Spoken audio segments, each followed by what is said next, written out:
Alors, dans cette vidéo, on va apprendre à résoudre des équations quadratiques dans le monde des nombres complexes. Ici, l'énoncé nous dit de résoudre les équations suivantes, z au carré égale moins 5 et z au carré moins 3z plus 4 égale à 0. Et quand on nous donne un tel exercice où on nous dit de résoudre des équations, la première chose à faire, c'est de se demander une question fondamentale. Et cette question, c'est dans quel ensemble allons-nous résoudre ces équations? Parce que selon l'ensemble, les solutions sont vraiment différentes. Je vous donne un exemple. Si on voulait résoudre la première équation dans R par exemple, z au carré égale moins 5 dans le monde des nombres réels. Le carré d'un nombre égale à un nombre négatif. Est-ce que c'est possible dans le monde des nombres réels? C'est impossible parce qu'on sait que le carré d'un nombre est toujours positif, en tout cas quand on parle des nombres réels. Et donc, dans ce cas-là, on obtient l'ensemble vide comme solution, assez rapide, assez facile. Mais lorsqu'on est dans le monde des nombres complexes, z au carré égale à moins 5 a bel et bien deux solutions. Et comment pouvons-nous arriver à ces solutions?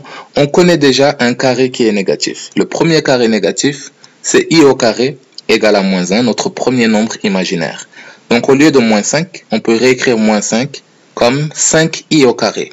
J'ai tout simplement remplacé le moins de moins 5 par i au carré.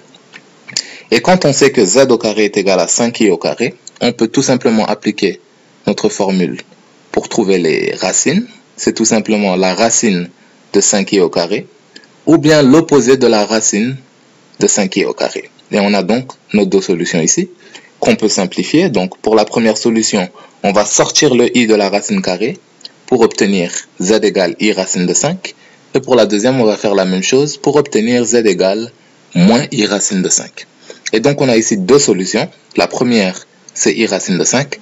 Et la deuxième, c'est moins i racine de 5.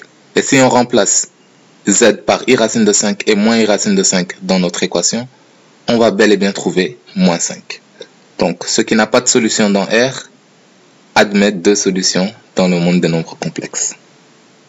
Donc, on va résoudre la deuxième équation. On va aussi commencer dans R. Donc, dans R, résoudre z au carré moins 3z plus 4 égale à 0. Et pour résoudre ce genre d'équation, une équation quadratique, qu'est-ce qu'il faut faire? Il faut utiliser la méthode du discriminant. Et le discriminant d'une équation, sa formule, c'est delta égale à b au carré moins 4ac. Et ici, b au carré, c'est le coefficient de z, moins 3 au carré, qui donne 9. Moins 4ac, donc moins 4 fois 1 fois 4. Donc moins 4 fois 4, en effet. Et 9 moins 4 fois 4, ça donne 9 moins 16. Et 9 moins 16, ça donne moins 7. Donc on a un discriminant négatif. Et dans le monde des nombres réels, un discriminant négatif veut dire qu'on ne peut pas avoir de solution pour cette équation. Et on aurait déjà fini le travail. Mais si on voulait résoudre cette même équation dans le monde des nombres complexes, ce serait une différente histoire. On trouve le même discriminant, donc égal à moins 7, qui est aussi négatif, mais on peut réécrire moins 7 comme 7i au carré, parce que i au carré, rappelez-vous, c'est égal à moins 1. Et donc on peut appliquer notre formule pour trouver les deux solutions. Rappelez-vous des formules, c'est z égale moins b moins racine de delta sur 2a, ou bien z égale moins b plus racine de delta sur 2a. Et ici, on a la valeur de delta égale à 7i au carré. Donc, on va tout simplement remplacer b, delta et a par leur valeur. Donc, pour la première solution, on a moins b, donc 3, moins racine de delta, donc racine de 7i au carré, divisé par 2a, donc divisé par 2 fois 1, qui est égal à 2. Et on peut simplifier 7i au carré en sortant le i de la racine carrée. On obtient tout simplement i racine de 7 ici. Donc, la première solution, c'est 3 moins i racine de 7 sur 2.